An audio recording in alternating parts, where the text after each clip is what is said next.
do respaldo, do subsídio jurídico da atribuição do IFAM em processo de licenciamento. Ou seja, onde é que está respaldado a participação do IFAM em matéria de licenciamento ambiental? Bom, em primeiro lugar, na Constituição Federal. Se vocês virem a Constituição Federal, vocês vão ver que tem alguns artigos específicos no que diz respeito ao patrimônio cultural que devem ser preservados e que aí depois tem todo o desdobramento dizendo qual autarquia, ou qual órgão, qual ministério cuida com relação a isso.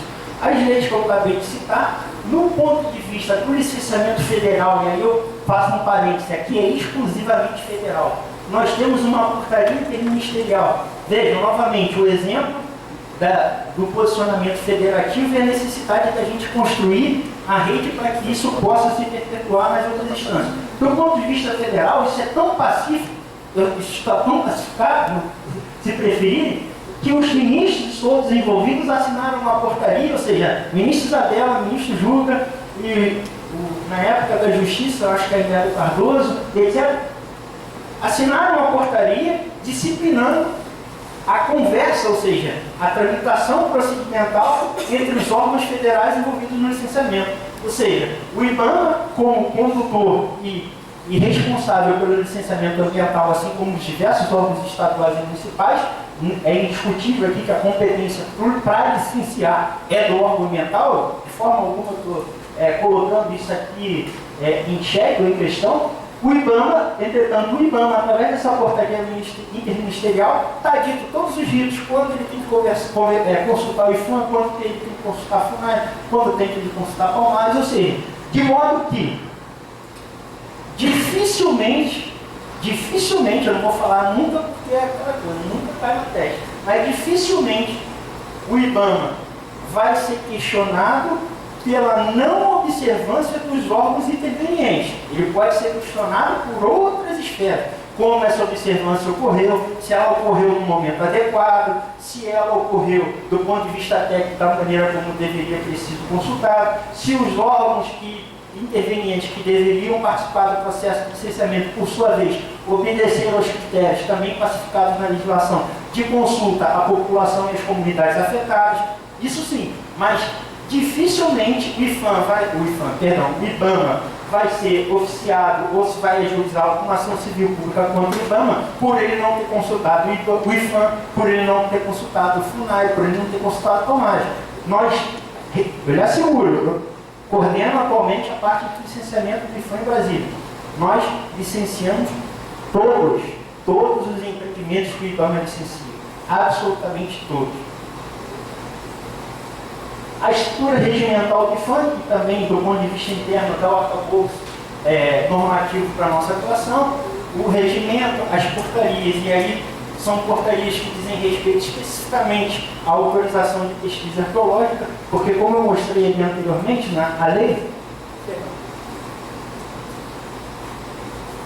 a legislação, no caso exclusivo, eu mostrei 4 tipologias de bens de patrimônio cultural. Um deles, que é o arqueológico, a lei claramente diz que para intervir no bem, o Estado, esse IFAM, precisa autorizar. Então, essas portarias aqui dizem respeito a como essa autorização se dá. É uma coisa mais, vamos dizer assim, direcionada apenas ao arqueológico, que no caso não precisa tratar aqui.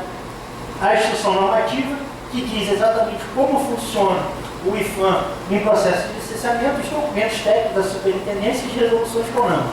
Esse não está em ordem nem de importância, nem cronológica, vocês podem ver apenas para ilustrativo de quais documentos jurídicos ou técnicos que a gente lida no dia a dia com relação ao licenciamento. Bom, e que fase dentro desse diagnóstico nós estamos? Nós estamos aqui, no número 6.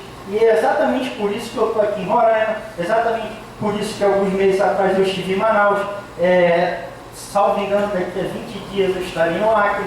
Enfim, porque a gente precisa construir uma rede do bom sentido do termo, de relações com os órgãos ambientais estaduais e municipais.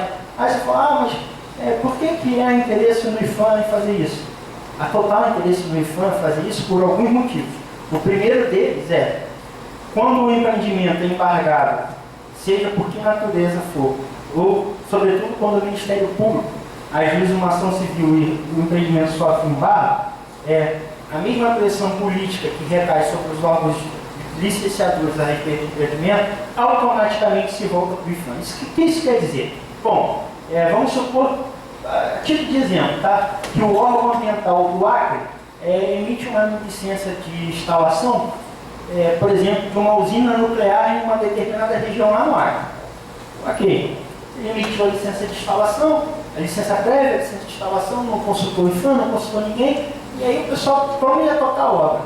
E aí descobre, como eu mostrei ali, que lá tem um bem topado, um sítio arqueológico. Aí o procurador estadual, acertadamente, entra com uma exumação civil pública e aí consegue embargo da obra.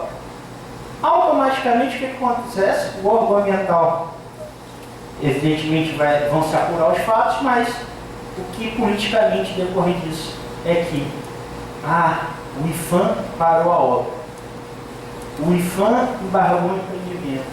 A obra está parada, aí o IFAM vira, a obra está parada porque o IFAM ainda não deu a licença.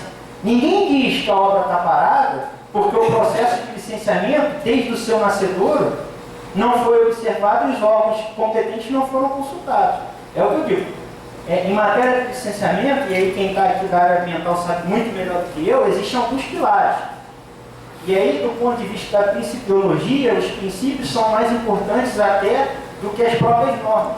E um dos princípios que regem em matéria ambiental o mundo, e eles são muito caros também na área do patrimônio, é o princípio da prevenção e da precaução. Aonde estão os princípios da precaução e da prevenção quando a gente emite uma licença prévia e uma licença de instalação sem observar tudo isso que eu falei?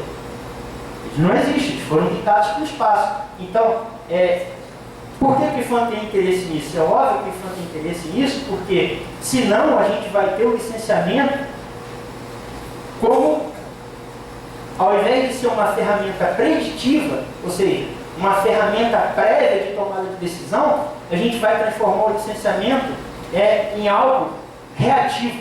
Então a gente vai sair da prevenção e da precaução para a reação. Em termos claros, como a gente gosta de dizer no dia a dia, aí a gente vai trabalhar, sabe como? Apagando incêndio.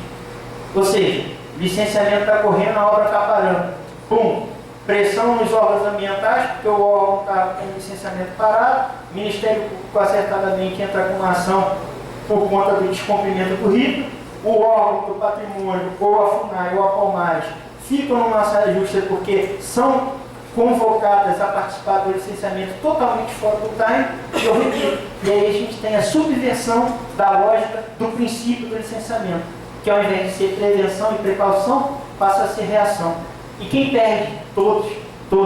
Aqui eu sei que tem uma linha do qual o Estado inteiro depende, que está parado. Por quê? Os estudos não estão sendo feitos? Não, alguns estudos estão sendo feitos. E aí eu lhe digo no que diz respeito ao IFAM. No que diz respeito ao IFAM, os estudos estão sendo feitos. Mas a inobservância de outros estudos ou de outros procedimentos. E aí, naturalmente, e aí tem que ser assim, o país tem que se acostumar, e a gente vive um momento emblemático nesse país, o país tem que se acostumar a ter instituições sólidas, que atuam com independência e que atuam com cooperação. E é natural que o Ministério Público entre sim com uma ação civil pública para que esses procedimentos, essas lacunas sejam corrigidas. E ainda bem que a gente, repita, vive num estado que isso ainda é possível, porque senão nós teríamos todos esses empreendimentos a despeito de todas as questões ambientais e patrimoniais. Então é por isso que o IFAM tem interesse de que a gente comece a construir uma rede de relação com os órgãos ambientais, seja no estado de Roraima, mas em todo o norte do Brasil, para que a gente possa, trocando em miúdos, ter segurança jurídica nas licenças emitidas. Esse é o ponto. Ter segurança jurídica nas licenças emitidas e, sobretudo, conferir ao procedimento de licenciamento a observância daquilo que diz respeito. Então, por isso que a gente está aqui, nesse ponto número 6, de todos esses aqui que já foram ultrapassados, a gente está nesse momento institucional. Por quê? Eu vou explicar também. 54% de tudo que a gente faz no IFAM é relacionado com produção de energia. Portanto, interfere em todo o país. Por quê? Porque a produção de energia, em função das resoluções CONAMA lá da 140, da 237, todo o arcabouço da área ambiental que define a competência dos órgãos ambientais para licenciar determinados empreendimentos ou outros, ou seja, determinado empreendimento, em função da característica dele, ele automaticamente é de atribuição de BAMA, competência federal. Determinados empreendimentos, competência estadual. Determinados empreendimentos, competência municipal. Acontece que todos esses empreendimentos, eles podem impactar bens federais, e esse é o ponto. E a grande maioria deles está relacionada à produção de energia e obra de infraestrutura, ou seja, atuam em todo o território nacional. Por isso a necessidade da gente construir esse entendimento, por isso a necessidade da gente começar a trabalhar em rede no que diz respeito ao patrimônio. Aqui é um detalhamento da nossa carteira de empreendimentos, digamos assim, de tudo que passa dentro da gente. E aí, ó, só para vocês terem uma ideia de ordem de grandeza, a grande maioria aqui, ó, pequenas centrais hidrelétricas, linhas de transmissão, mineração, rodovia. Empreendimentos que, sem dúvida alguma, também ocorre aqui no estado de Roraima. Perspectiva para os próximos anos. Bom, esse slide está desatualizado, como vocês podem ver, mas de todo modo, porque ainda está num outro momento do governo federal, mas de todo modo, a despeito do governo, a despeito da continuidade ou não dos programas existentes, vão se continuar construindo rodovias, linhas de transmissão, os empreendimentos da Olimpíada lá no Rio de Janeiro, que essa apresentação também fica lá no estado do Rio de Janeiro, já está em fase de conclusão. Tem o Parque Cidades Históricas, o programa, o PAC 2, que tem empreendimentos que estão em construção no Brasil inteiro. Então, ou seja, a perspectiva para os próximos anos, independente do problema conjuntural, político, econômico que o país atravessa, é de construção de empreendimentos. E como tal, a gente sabe que o número desses empreendimentos terão que ser licenciados. Então, nós vamos continuar aqui esse tipo de problema. Portanto, a necessidade de construção dessa rede de relação e desses entendimentos com os órgãos ambientais de Estado e município. Para que vocês também compreendam como essa carteira tem aumentado ao longo dos anos. E por que ela tem aumentado? Porque aqui, ó, em 2002, eu costumo dizer que foi a certidão de nascimento do patrimônio cultural em processo de licenciamento. Por quê? Nessa época o IPHAN soltou uma portaria chamada Portaria 230, que foi revogada exatamente pela instituição normativa, e eu vou explicar por quê, que pela primeira vez disse como o órgão ia trabalhar em processo de licenciamento ambiental. Porque até então a gente tinha uma lacuna, e por isso a importância da instituição normativa. A gente tinha as 4 leis federais dizendo que aqueles bens estão protegidos, mas não tinha, até 2002, como o órgão trabalharia em processo de licenciamento. O que isso ocasionava? Vamos supor que o órgão ambiental, sei lá, de São Paulo, olha, eu vou construir um empreendimento. Ele vai ter LP, LI e LO, vai ser um licenciamento adicional. IPHAN, eu preciso te ouvir porque nessa área tem patrimônio. Como é que eu faço? Antes de 2002 não tinha. Então, os órgãos ambientais, até por falta de procedimento do IPHAN, acabavam emitindo essas licenças sem, porque como é que se dá? Não sabe, aí na dúvida acabava não realizando. Então, quando o IPHAN publica essa portaria, automaticamente, IBAMA e órgãos ambientais dos estados e municípios começam a entender como é que é o processo de licenciamento e a gente tem um crescimento gigantesco de inserção no processo. Esses dados, evidentemente, flutuam porque eles também estão associados ao crescimento econômico do país. Se você tem um momento que você tem um número maior de empreendimentos sendo realizados, naturalmente a sua carteira de empreendimentos a ser licenciados aumenta. Se você tem um momento recessivo, você tem um número menor de investimentos no país e um número menor de empreendimentos. Desafios da preservação que foram nos diversos contextos de licenciamento ou obra. Vamos lá, a gente tinha uma portaria, que era a portaria 230, que tratava de um tipo de licenciamento que é o mais conhecido. LP, LI, LO. É o tradicional quando a gente tem os estudos ambientais pautados pelo EIA-RIMA.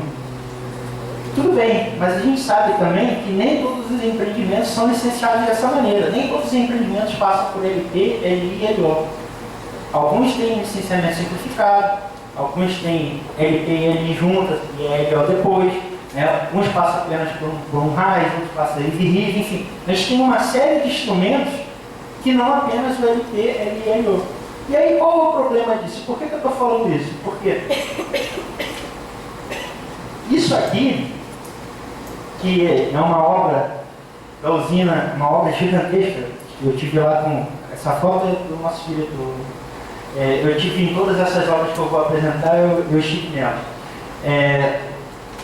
Construção da usina elétrica de Jirau, uma obra gigantesca, com impacto socioeconômico gigantesco. Não precisa nem dizer que você chegasse de uma hora para outra e colocar 8.000 operários numa determinada região, mas ela tem um impacto no solo muito grande, e esse impacto no solo pode impactar, como no caso impactou milhares, e foi, nesse caso o estudo foi realizado, de sítios arqueológicos e outros bens patrimoniais. Mas então a gente tem uma obra gigante com impacto no solo muito grande, que passa por um processo de LP, LI, LO e licenciado pelo IBAMA. Que do ponto de vista técnico, do ponto de vista de procedimento de licenciamento, é muito parecido que essa outra obra aqui, outra usina, usina de Teles Pires, fronteira Pará-Mato Grosso também, que é uma obra gigantesca, mais de 8.000, 10.000 funcionários envolvidos, impacto no solo gigante, impacto no meio ambiente e no patrimônio gigante. Os estudos foram realizados, a obra ocorreu e FAM participou desse processo de licenciamento. Mas é completamente diferente, por exemplo, do impacto de uma linha de transmissão. Isso é totalmente diferente disso. O impacto do solo é pontual, cada linha, linear e espaçada. Então, ou seja, do ponto de vista ambiental é diferente, o licenciamento é diferente, muitas vezes o ritmo de licenciamento aqui é completamente diferente, muitas vezes a depender da capacidade da linha, não é LP e LO, é um LP com LI já direto e depois uma LO. Então você tem diversos regramentos a julgar pelos diversos órgãos ambientais estaduais. Então você tem um empreendimento que, do ponto de vista técnico, ele confere potencial de impacto distinto, seja ao meio ambiente ou ao patrimônio. Ou seja, isso é diferente disso. Mas a gente também não pode ser ingênuo e achar que linha de transmissão confere baixo impacto. Até porque linhas de transmissões procuram lugares de outras linhas, faixas de outras linhas para serem construídas. Uma vez que aquela faixa já está aprovada, uma vez que ali já é um percurso, um cenário favorável para a construção de outra linha. Então, o impacto cumulativo, sinérgico, como queira, dessas linhas de transmissão, que recorrentemente buscam outras linhas, no território, portanto no patrimônio, começa a ser muito grande. Então, se a gente perde essa perspectiva, a nossa avaliação ambiental, sobretudo do ponto de vista do patrimônio, começa a sofrer problemas. Que é completamente diferente do que licenciar, por exemplo, uma linha férrea, que é um impacto linear também, assim como uma linha de transmissão, só que um impacto contínuo. Ou seja, vejam as diferentes tipologias e especificidades que cada tipo de licenciamento possui. Que é completamente diferente da construção de parques eólicos, que são impactos também pontuais, e muitas vezes esses parques eólicos eles são construídos por uma grande área comprada por investidores, e essas áreas são picoteadas, fracionadas, recortadas, e esses parques eólicos são construídos de pouco em pouco. E aí, embora seja vendido como uma energia limpa, sustentável, etc., sem dúvida alguma, mas ela tem um impacto muito grande no solo, porque parques eólicos são construídos inicialmente assim, mas são sempre grandes conglomerados de investimento para que fique isso ao final.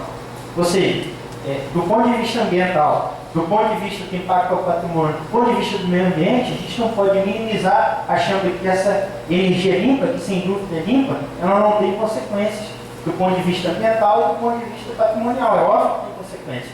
Tudo tem um preço. Repito, aqui não é um discurso, entre aspas, xiita contra o progresso ou contra o desenvolvimento. Mas como vamos fazer? A que preço? É possível fazer sem dúvida, mas a gente tem que fazer bem feito, com as melhores opções. Que do ponto de vista do território, no que diz respeito sobretudo à possibilidade de impacto ao sítio arqueológico, não é um impacto apenas linear do aerogerador. Tem também o impacto de todo o maquinário dos acessos que são construídos para viabilizar a construção deste parque eólico, deste de qualquer outro. Porque muitas vezes a gente discute os projetos técnicos com os engenheiros, com os empreendedores, aí parece até que o aerogerador vem flutuando de helicóptero e é colocado. Assim, não, mas não vai ter impacto nenhum, é um único aerogerador assim, mas ele chega lá de alguma maneira. E para chegar tem que abrir uma estrada. Essa estrada tem que ser avaliada. Esse não é o aerogerador, não chega ali de paraquedas. E aí, eu vou entrar na especificidade do IFAM. Por que vem um cidadão chato lá de Brasília aqui para tentar construir uma rede com vocês, uma relação de entendimento para conferir segurança jurídica no processo de licenciamento? Por quê? Isso aí é o exemplo. Esse é o sítio Macacu 4, no Complexo Petroquímico de Rio de Janeiro, também conhecido como COMPET. Acredito que, em face aos recentes escândalos ou problemas, como que em relação à Petrobras, todo mundo sabe o que é o COMPET, o que significa e onde ele está. Foi a tentativa de construção do maior complexo petroquímico da América do Sul, e que está com a obra parada, que foi construído no Rio de Janeiro, e que... Oi? Não vi. Pode complementar. Alguém falou alguma coisa? Então, durante o licenciamento ambiental do COMPET, foram encontrados 173, foram identificados 49 sítios arqueológicos, além de 173 já cadastrados e conhecidos pelo IFAM, antes do início do estudo de impacto ambiental, somando o patrimônio de 222 sítios na região. Para a implantação foram escavados, ou seja, 23 sítios. Dos 222 na região, como eu disse, o fato de ter um sítio não inviabiliza o empreendimento necessariamente. O IFAM falou, ok, desses 222, 23 precisarão ser escavados e aí vai se construir o COMPET. Só que aqui eu trouxe esse exemplo emblemático. Por quê? O COMPET vai ser construído. Ele já era para estar pronto há uns 4, 5 anos atrás. Na época o IFAM foi a GENI. Foram para a imprensa, diretor da Petrobras, ministro de Minas e Energia, etc., dizendo que era um absurdo, que o IFAM estava parando com o COMPET, com o desenvolvimento do país, etc., que nós estávamos trazendo a obra.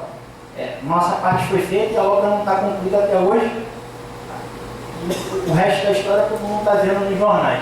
Enfim, mas o COMPET, ele foi pesquisado, e aí ele vai ser construído um dia. Vamos acabar essa obra, não tenho dúvida disso. Só que aí tem uma questão. O empreendimento é concluído, ele pode durar 100 anos, 200 anos, um belo dia, sei lá, daqui a 250 anos, o COMPET vai deixar de existir. É natural, nada é para sempre nessa vida. O empreendimento existe, fábricas são construídas, fábricas são vendidas, elas falem, deixam de existir, hidrelétricas são construídas, muita gente não sabe, mas hidrelétricas também têm tempo de vida útil, depois elas deixam de existir, etc. Porém, enquanto o Estado brasileiro existir, e enquanto a nossa Constituição estiver em voga, pode ser que ela mude algum dia, não sei, a gente vive um momento muito complicado, e quem sou eu para minha TV, enfim, tem uma questão importante, o empreendimento passa, mas olha aqui, quem vai ficar responsável pelos sítios arqueológicos certificados? O Estado brasileiro. Ad eterno, a não ser que mude a Constituição, o IFAM responde por todos esses sítios arqueológicos que existem no local.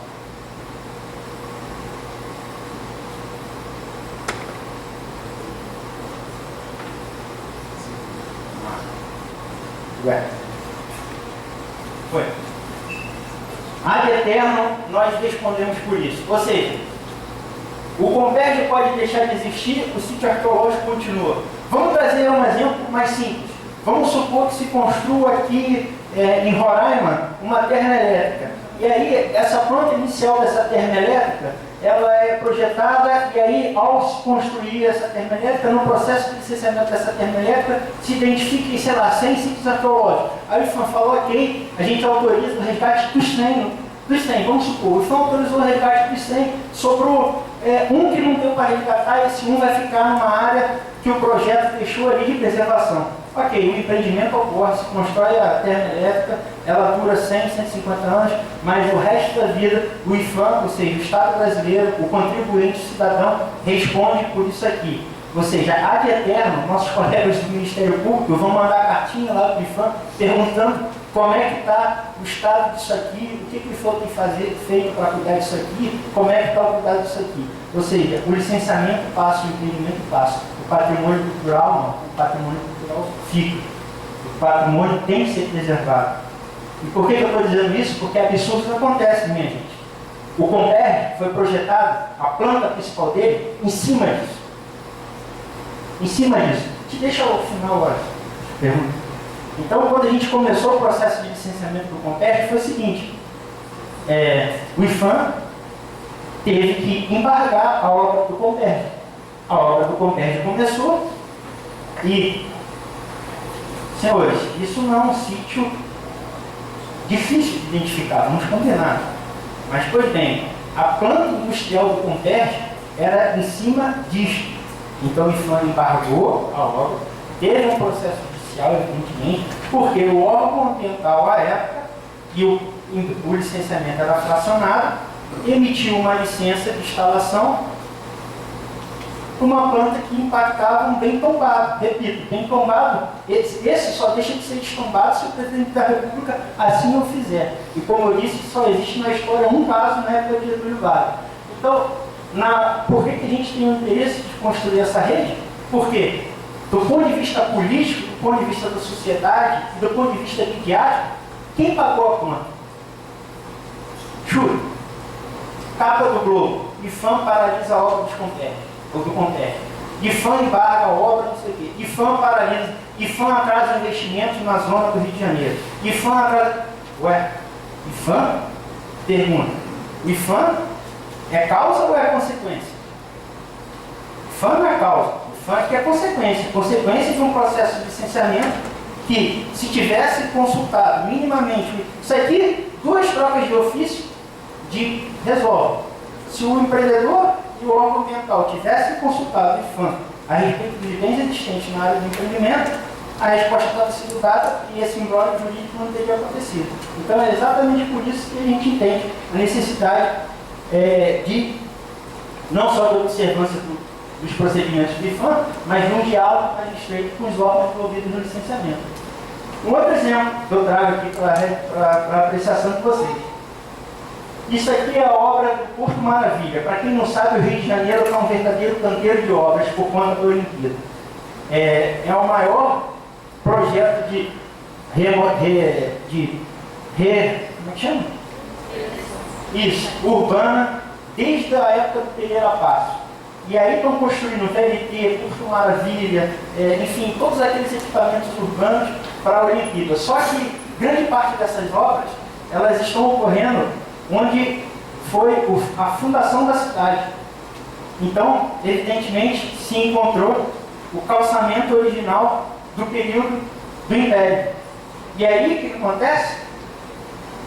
Para a obra. Um levantamento histórico, não precisa ser gênio, um levantamento histórico saberia que naquele local, por conta do processo de ocupação colonial e de colonização da cidade, muito provavelmente iria se esbarrar com esse tipo de coisa, porque a cidade começou por ali. Então eu digo, não precisa ocupar bastante, basta saber que, ora, se a cidade começou por ali, é óbvio que em abrindo aquele local você vai encontrar o que foi o início da ocupação da cidade do Rio de Janeiro. E aí se encontra esse calçamento maravilhoso. Aí de novo eu pergunto, o Comperj vai ser, o Porto Maravilha vai ser construído, está quase terminando, o empreendimento acaba, no caso aqui, o empreendedor, esse empreendedor é o próprio Estado.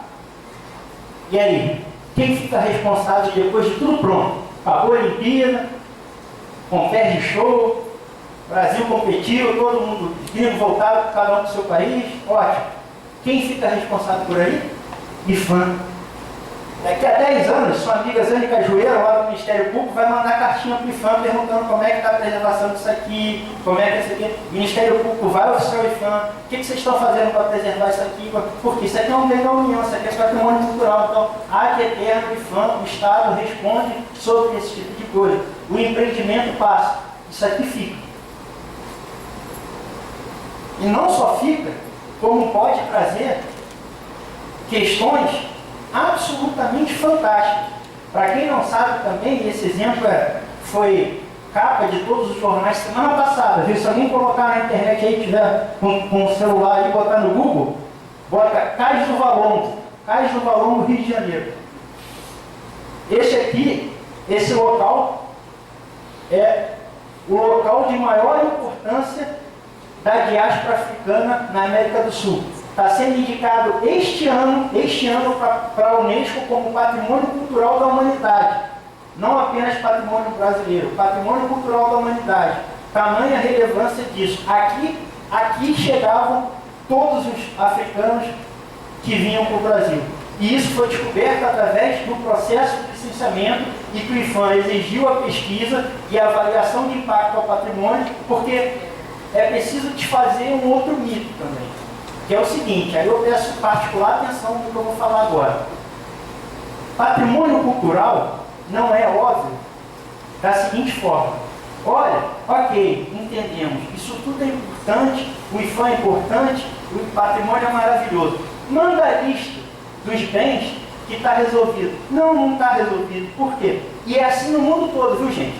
O IPHAN não está inventando a pólvora. É assim no mundo todo. No mundo todo democrático, enfim, que a eleição precisa. Eu não sei, honestamente, na China, se é assim, mas em alguns lugares que eu conheço da literatura acadêmica, é assim. Se faz o estudo prévio exatamente por quê? Isso aqui, gente, estava tudo debaixo da terra. Se não fosse o processo de licenciamento, e se não fosse o IPHAN exigir o estudo prévio, veja, precaução e prevenção, sempre, isso aqui jamais teria sido descoberto. Mas não é só descoberto, isso aqui jamais estaria preservado. O que ia acontecer? A patroa ia passar por cima. Então, o sítio mais importante do país, da América do Sul, que está sendo indicado agora, semana passada, repito, se alguém botar aí no celular no Google, Cais do Valongo, vai ver, vai ser indicado a Patrimônio Cultural da Humanidade para a Unesco, teria sido destruído. O Rio de Janeiro, eu trabalhei próximo a esse local. Descer diariamente de ônibus aí, não havia nada, estava tudo debaixo da terra. Tudo debaixo da terra. Aí havia uma praça, abaixo de foi falar sobre esse caso no nosso curso federal. Foi descoberto, Isso. Foi descoberto. Não, no processo, não foi acidentalmente, foi no processo de licenciamento. Aí, eu digo assim, do ponto de vista conceitual, a gente não pode chamar a descoberta do processo de licenciamento acidental. Me permita a complementação. Porque acidental é quando um lavrador dá uma enxadada e aí descobre os guerreiros de terracota em Xi'an. Que foi assim. Um cara lavrando descobriu a maior descoberta arqueológica da China, da Ásia. Ok, isso é um caso fortuito, agora o processo de licenciamento não. A gente sabe que vai impactar numa região que os documentos históricos apontam para a ancestralidade. Então, todos os indícios já... Por isso que é importante que o IPHAN participe. Se não fosse isso, você viu lá, isso tudo aqui era terra. Tudo isso aqui era terra. Então, por isso que não dá, manda a lista dos sítios. Manda a lista, ela ajuda, ela é um indicativo, óbvio que é um indicativo, mas ela não resolve, porque isso aqui, se vocês perguntassem para o IPHAN há 3 anos atrás, não estava em lista nenhuma, não tinha sido descoberto. Então, porque muitas vezes há esse equívoco, não, manda a lista dos bens que está resolvido logo o inventório aqui, a gente sabe onde é que está, e aí não é só isso, é isso também, mas não é só isso. Mesma coisa isso aqui. Ó, eu trouxe um exemplo aqui que eu acho que é mais próximo, embora seja em termos de distância bem longe, né? Mas é quase a distância da Europa daqui. Mas enfim, é um sítio arqueológico. Para quem não conhece, esse é o famoso geoglifo. Eu, a primeira vez que eu estive no Acre, tenho uns 5 anos, eu confesso que eu fiquei absolutamente encantado. E assim, eu reconheci a minha ignorância. Nosso país é muito grande, né? De dimensões continentais. Eu conhecia isso aqui dos livros de universidade, porque a gente, quando estuda, a gente lida com isso, mas eu nunca tinha ido até lá. E aí, para minha surpresa, quando eu cheguei no Acre, a quantidade de gente do mundo inteiro que vai lá só para ver isso é um negócio impressionante. Tinha mais gringos, tinha mais estrangeiro pagando para fazer sobrevoo no aeroporto para ver isso do que brasileiro. Então, assim, eu digo pela minha experiência pessoal, eu converso com meus amigos no Rio de Janeiro e Brasília, porque a gente sabe que isso existe. Todo mundo conhece as linhas de ginástica no Peru. Né? Quase todo mundo, linha de ginástica, todo mundo sabe que são umas linhas feitas pelo homem lá no Peru em forma de ave, macaco, tal, assim. Todo mundo conhece. Mas veja como o nosso patrimônio é pouco divulgado internamente. Vai gente do mundo inteiro para ver isso. Isso gera uma indústria do turismo no estado do Acre e pouca gente do Brasil sabe que isso existe. Para quem não sabe, eu estou falando desses geoglifos, são sítios arqueológicos, isso é feito pelos nossos antepassados, são vários círculos geométricos, para que vocês tenham uma ideia de tamanho.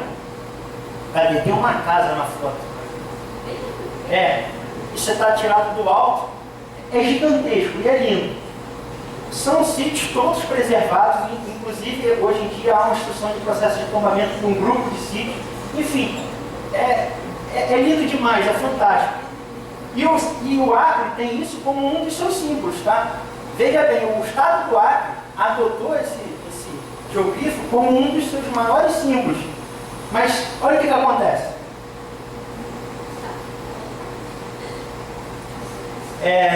Isso é o exemplo de um licenciamento de uma rodovia que o IFAM não foi consultado.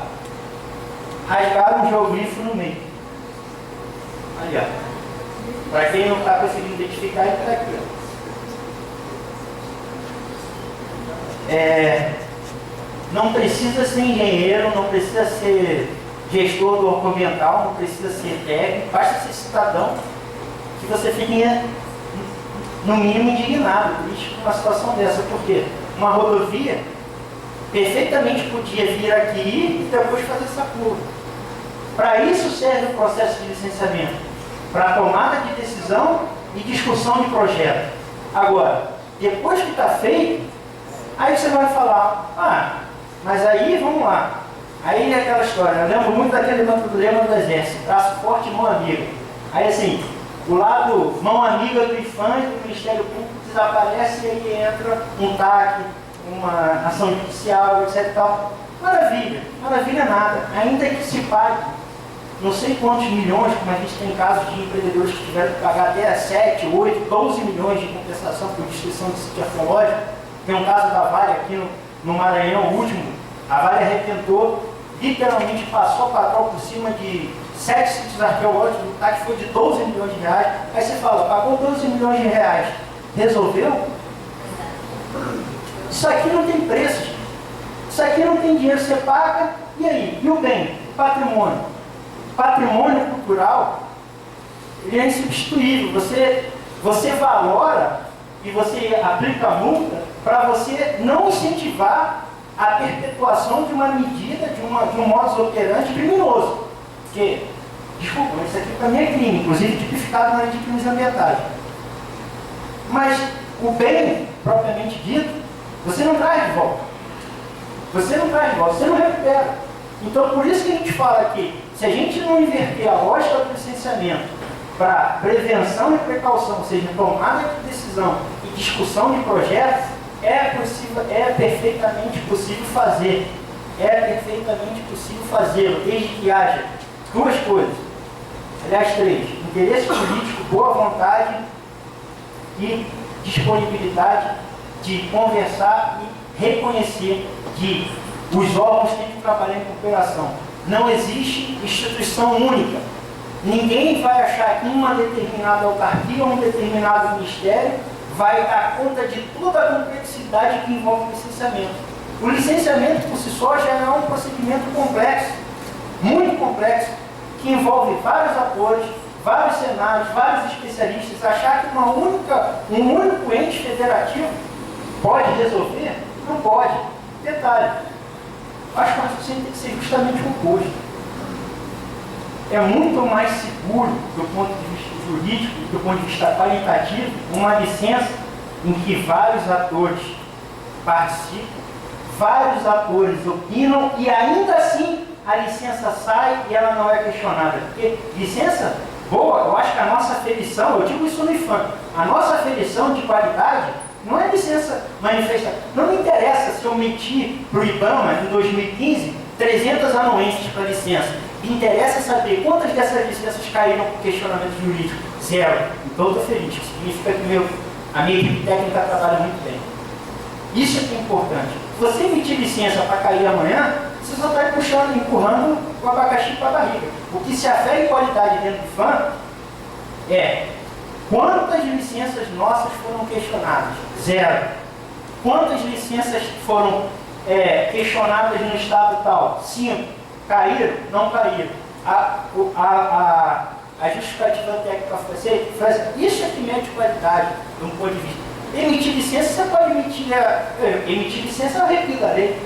Não significa que você está trabalhando bem, significa que você está gerando números. E o que esses números significam? Então a gente tem que incutir também na administração pública, na minha opinião, a questão da qualidade nas licenças emitidas, que muitas vezes elas se perdem um pouco nos números, porque quando eu vejo aqueles indicadores que vão lá para o planejamento, órgão tal, tantos não sei o quê, tantas licenças. Por quê? Porque são esses indicadores que você consegue junto ao Ministério do Planejamento, verba, concurso, dinheiro, etc. Ótimo, bacana, tudo bem.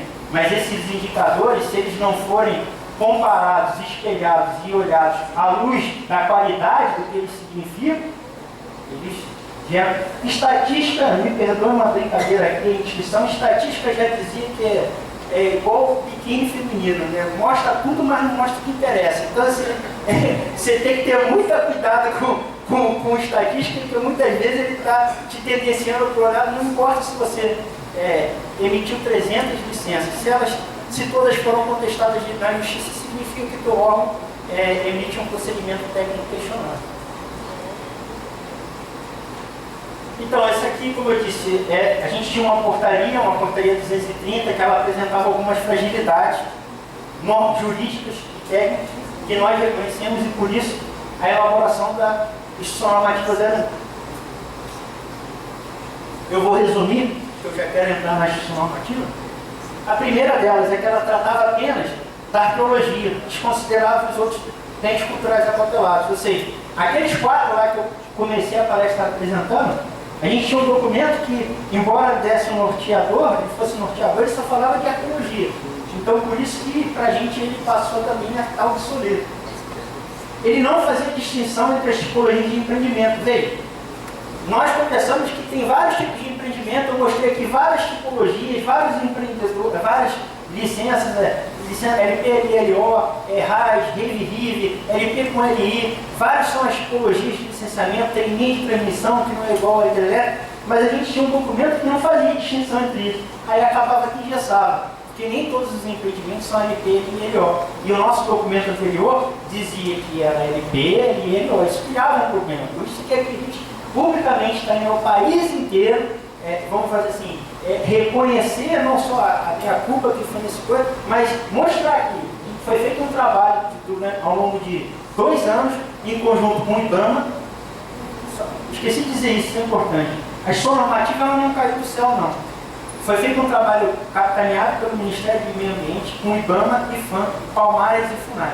Se vocês também podem botar, anotar aí para fazer depois, botar aí no Google, vocês vão ver que a Instituição Normativa do IFAM ela é publicada junto com a do IBAMA, junto com a do Palmares e junto com a da FUNAI, porque foi um trabalho, um GT que foi criado entre essas instituições pela primeira vez. Esses órgãos sentaram-se à mesa, como gosta de ser, né, diretor, e discutiram durante 2 anos, inclusive com a audiência pública, com o Ministério Público, Federal, etc. Foi lá eu, pancada na cabeça de tudo que é lado, etc. Mas faz parte também, cada um nas suas atribuições. Se eu estou avocando aqui as atribuições de FAM, eu tenho que reconhecer as atribuições republicanas dos outros órgãos, inclusive questionar a forma como esses documentos são feitos. A gente não tem que levar isso pelo lado ruim, não. Eu sempre vejo isso de forma positiva, que é a maneira como a gente aperfeiçoa o nosso procedimento.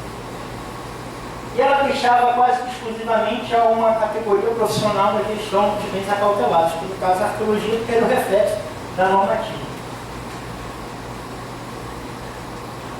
Então, a gente tinha antes uma portaria interministerial que disciplinava a participação do IFAM nos processos de licenciamento federal.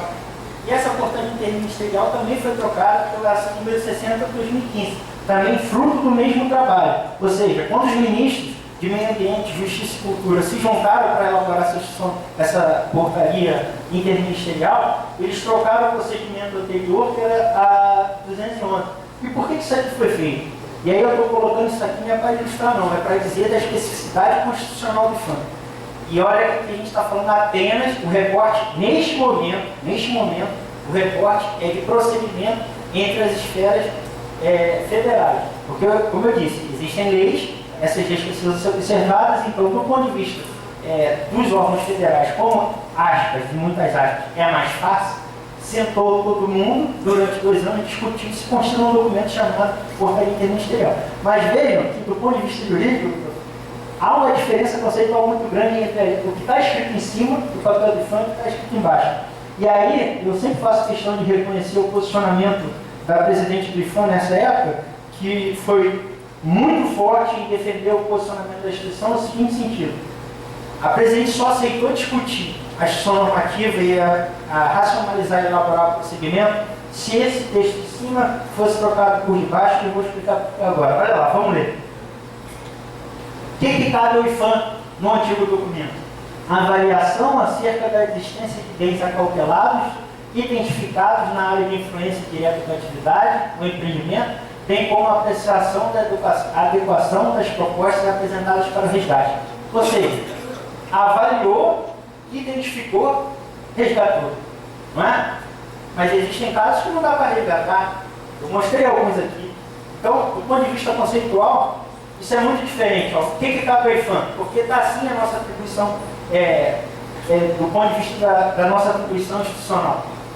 Avaliar os impactos provocados pela atividade de empreendimento nos bens acautelados, bem como a apreciação, aqui isso faz toda a diferença, a apreciação da adequação das propostas de medidas de preservação, controle e mitigação decorrente desses impactos. Ou seja, a diferença conceitual aqui é absurda. Aqui dizia que se identificou, não importa, pode ser o geoglifo do ar que eu mostrei, pode ser o convento São Aventura, identificou, vai ter que ser suprimido para dar lugar ao empreendimento. Aqui está claro que não necessariamente o IFAM vai anuir com a proposta inicial do projeto, porque às vezes ela pode incidir exatamente num bem que não há como deslocar. É o caso do convento São Aventura.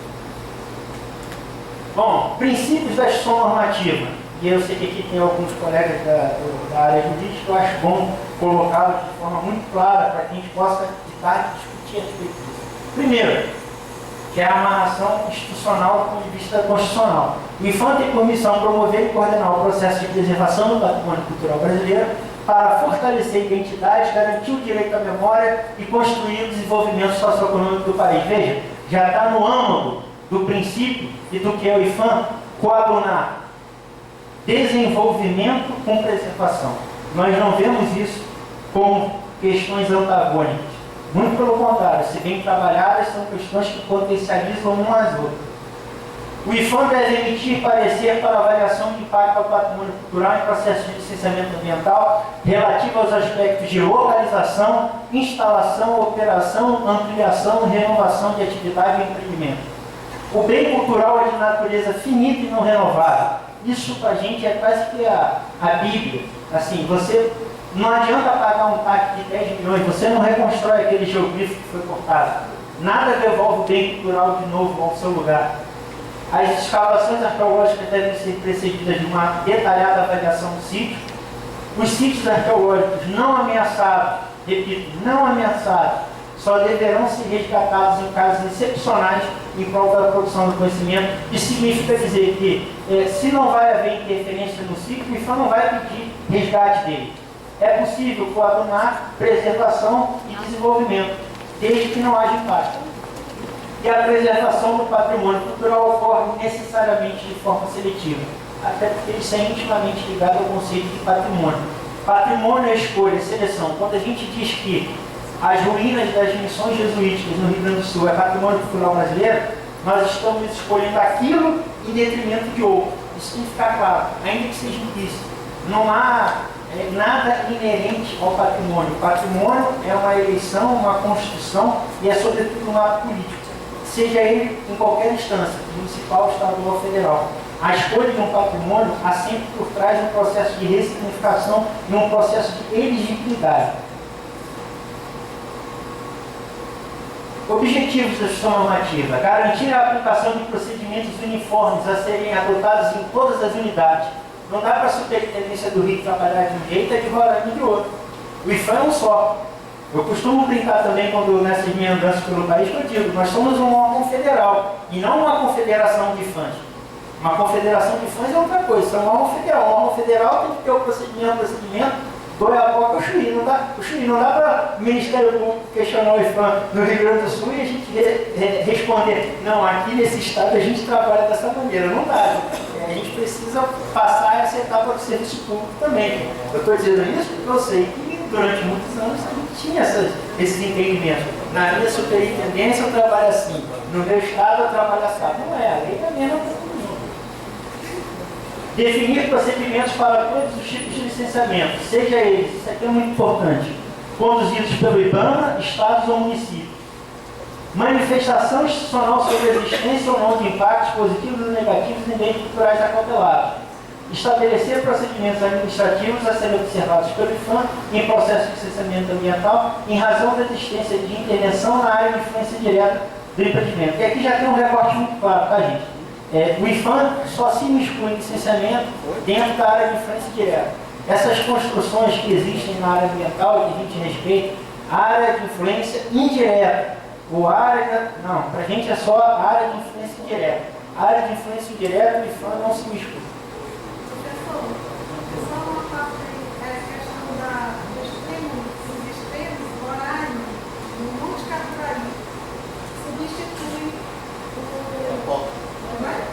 Monte Capitari. Muito obrigado, muito obrigado. Desculpa então o grave equívoco logo aqui, né? E olha que eu estou me esforçando a falar a pronúncia correta do estado, Roraima, que já me falaram, não fala Roraima. Eu falei, tudo bem, não fala. Não falarei, eu vou falando na dessa e não dá para tirar o 10, não entendi.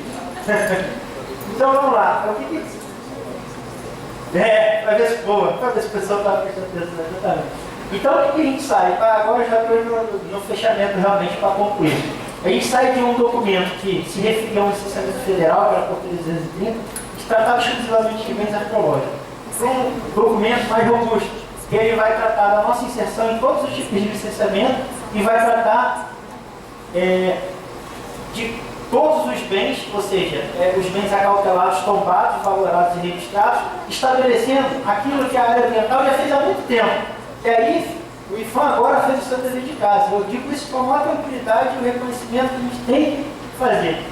Antes, a gente tinha um único procedimento para qualquer tipo de licenciamento. Como eu disse, isso virou um tiro no pé, porque os licenciamentos são dinâmicos, os licenciamentos são distintos, inclusive na área ambiental. Então, como coadunar? Aqui, ó, nós agora temos 4 níveis de licenciamento.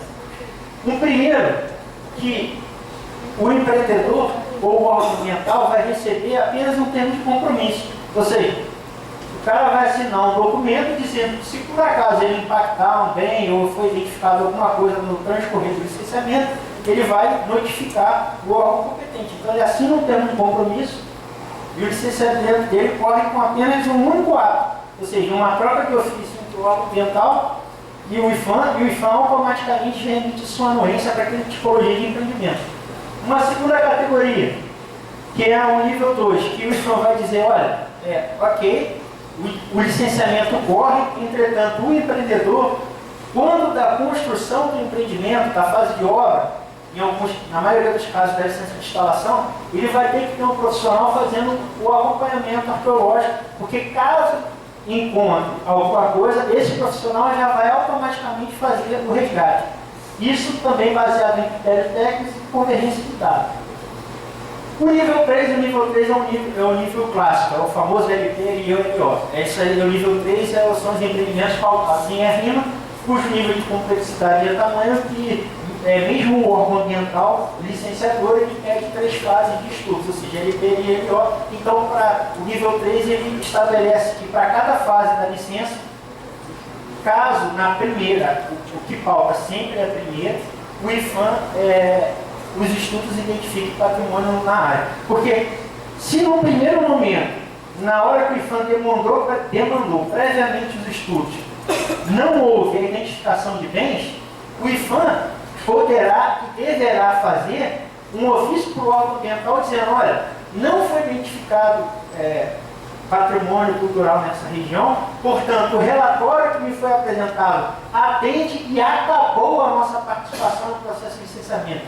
Isso deve ser feito tão logo que seja apresentado o primeiro relatório. Por quê? Aí você confere a segurança jurídica para o órgão ambiental emitir as suas licenças independente, porque ele vai ter um documento do IPHAN dizendo, olha, os estudos foram executados, os estudos foram realizados, mas não houve identificação de nenhum bem. E o quarto é muito parecido com o 3. A única diferença, aí eu vou explicar, a única diferença técnica é o seguinte, ele diz respeito a empreendimentos que na fase conceitual de LP ou de concepção, você tem a faixa, a área do empreendimento, mas você não tem o local exato onde ele vai ser inserido. Exemplo, linha de transmissão do parque eólico. Na fase inicial de concepção, você tem a faixa, por exemplo, da linha, mas você não sabe exatamente onde a torre será inserida. Então, para haver uma distinção, por exemplo, entre uma termoelétrica, que você sabe onde vai ser a planta da termoelétrica, ou um complexo petroquímico, você desde a fase inicial sabe onde vai ser inserido, aqui é um procedimento um pouco distinto, porque nessa fase inicial vai se pedir uma avaliação mais sucinta, porque você não tem ainda o local do empreendimento, você tem a faixa. Um outro exemplo, parque eólico. Parque eólico, você tem a área do parque eólico na fase de concepção, mas é só no momento posterior que você sabe exatamente onde o aerogerador vai ser colocado. Então, para atender uma especificidade técnica do licenciamento, o nível 4 foi criado. Esse é meu último slide, mas aí eu vou explicar uma coisa interessante. Vocês estão falando isso, o Roberto está falando isso aí tudo e tal, mas o licenciamento é muito sério. Os prazos são muito apertados, a pressão é muito grande, claro, sabemos disso. A instituição normativa, e eu não viria aqui fazer isso, porque eu não me prestaria esse tipo de coisa, não, repito, não, e de forma alguma, obriga prazos ao órgão ambiental e ao empreendedor. Ela dá prazos muito estreitos para o IPHAN. Ou seja, nós temos 15 dias para analisar a ficha de caracterização e emitir um documento para o órgão ambiental. Nós temos 30 dias para analisar o projeto e 60 dias para analisar os estudos. Isso, 60 dias, no nível mais complexo. Ou seja, no pior cenário, nós temos que analisar um relatório em 60 dias. Isso foi feito baseado junto com os órgãos ambientais em Brasília, porque os cenários de previsão, no caso de ARIMA, dão conta tranquilamente disso, porque os prazos de 60 dias são para o IPHAN. Agora, gente, evidentemente que não adianta nada o órgão ambiental consultar o IPHAN às vésperas de emitir a sua licença. Aí não há melhor documento do mundo que possa funcionar. O ponto todo é esse. O empreendedor tem que saber que ao procurar o órgão ambiental, ele tem que trazer no rol de documentos, ou seja, no checklist dele, aquele documento IPHAN. Não é o órgão ambiental que tem que procurar o IPHAN. O empreendedor é que tem que procurar o IPHAN e apresentar a sua anuência ao órgão ambiental. Agora, não dá para o órgão ambiental emitir a licença ou consultar. IPHAN se posicionou sem o IPHAN saber que existe um processo de licenciamento. Portanto, é preciso que se compreenda que, para que a gente possa se manifestar dentro do processo de licenciamento, sem prejuízo algum, repito, sem prejuízo algum aos prazos do órgão ambiental, é preciso que o órgão ambiental informe ao empreendedor, quando ele abrir lá o balcão de processo dele, que ele tem que procurar o IPHAN para trazer as suas anuências. Se isso não acontecer, o que a gente vai ter? Invariavelmente, o órgão ambiental, ciente da instituição normativa, ciente disso tudo, ok, IPHAN, bacana, patrimônio cultural é importante, vamos mudar, vamos construir. Aí o empreendedor chega lá, vou construir aqui minha usina hidrelétrica, pá, entra com o processo. Aí os técnicos do órgão ambiental fazem os estudos, pedem A, B, C, D, etc. E o empreendedor não está sabendo que tem que ir no IPHAN. Aí tá, aí quando a semana que vem nós vamos soltar a LP, cadê a manifestação do IPHAN? é óbvio que a conta não fecha. Ele sequer foi lá, ele sequer começou a fazer o estudo, ele sequer sabe o que tem que fazer.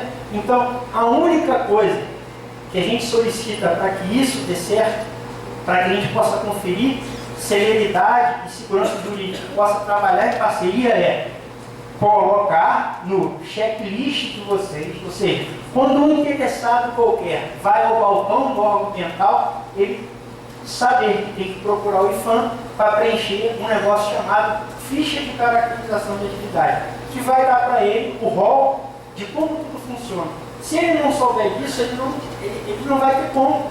Aí isso vai dar problema lá na frente, porque, na verdade, o que acontece? Muitas vezes o empreendedor, até bem intencionado, sequer é orientado adequadamente. Então ele não sabe que tem que ir na FUNAI, que o empreendimento dele bate em terra indígena, que ele tem que ir no IPHAN, etc. E tal. Então o que a gente solicita é isso, é a construção desse procedimento.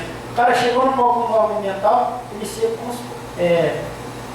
direcionado para procurar o IPHAN, porque ele preenchendo essa ficha, qual é o resultado disso? O IPHAN vai mandar um ofício para ele e para o órgão ambiental, que é o termo de referência, igualzinho na área ambiental, o termo de referência do empreendimento no componente patrimônio cultural. Da mesma forma que os órgãos ambientais emitem um termo de referência dizendo, olha, você tem que apresentar isso, isso aí. Isso desde o empreendimento mais simples, porque no empreendimento nível 1, o termo de referência vai dizer o quê? Você tem que trazer um termo de compromisso, um documento. Então, isso não traz morosidade. Se o empreendedor e o empreendimento dele é nível 1, a resposta do IPHAN para o órgão ambiental vai dizer o seguinte, ó, o superintendente vai emitir um ofício dizendo a anuência do IPHAN para este empreendimento nível 1, ela é condicionada à apresentação de um termo de compromisso, ou seja, basta o empreendedor entregar esse termo de compromisso, ato contínuo, o IPHAN dispara um ofício para o órgão ambiental dizendo que anule com a licença e com o procedimento de licenciamento. Agora, nos outros casos aqui, por exemplo, no caso de IRIMA, que demanda, é preciso que se façam estudos, que se avaliem estudos, aí é necessário que, na resposta inicial, o IPHAN indique o termo de referência, igualzinho como vocês fazem. Que aí o empreendedor vai saber, ao ler o termo de referência, o roteiro, o rol. Olha, para o IPHAN, ir com essa licença aqui, eu tenho que fazer o estudo A, o estudo B e o estudo C. Então, o empreendedor, tudo, a analogia é simples, ninguém aqui inventou a roda, tirou nada. A gente fez tudo baseado em cima das legislações ambientais, sejam elas estaduais ou municipais. A grande dificuldade era realmente coadunar com o universo dos 27 estados, e aí por isso a gente não amarrou a nossa participação aos nomes, e sim aos conceitos. Por quê? Vamos supor, tá, que o estado do Rio Grande do Sul tem lá licença de instalação, aí o IPHAN diz, no documento dele, para a licença de instalação deverá apresentar tal documento. Aí muda o governador, baixa uma lei lá, muda a regra, aí chama assim, licença de instalação séria. Aí só porque tem o par, licença de instalação, é a mesma coisa, mudou o nome, aí o órgão ambiental não se aplica. Então, para não ter problema em relação ao nome da licença, licença prévia, licença, nós amarramos a nossa participação ao conceito, fase de licenciamento de concepção, fase de licenciamento de construção ou obras, fase de licenciamento de operação ou funcionamento, porque aí, conceitualmente a gente não fica dependente do termo, do jargão jurídico do nome da patente da licença. E aí com isso a gente consegue, como eu disse, fazer esse tipo de questão funcionar e girar sem prejudicar o licenciamento do ponto de vista de prazos e sobretudo, como eu disse, conferindo segurança jurídica e o que mais importa que é a preservação do patrimônio cultural, que é a nossa missão institucional. Gente, eu falei demais, eu agradeço muito a atenção de todos, eu estou à disposição e de tarde a gente continua com um debate aqui. Muitíssimo obrigado.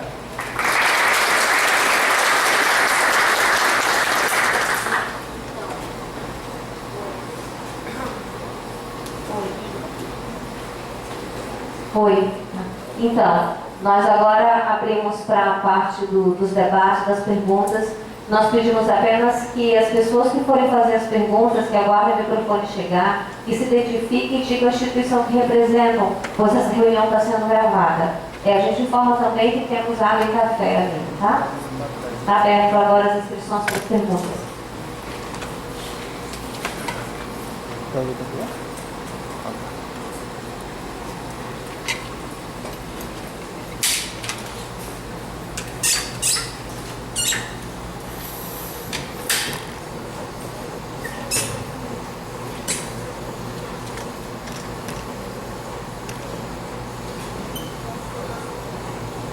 Olá, bom dia. Meu nome é Larissa, eu represento a Embu e eu tenho uma pergunta.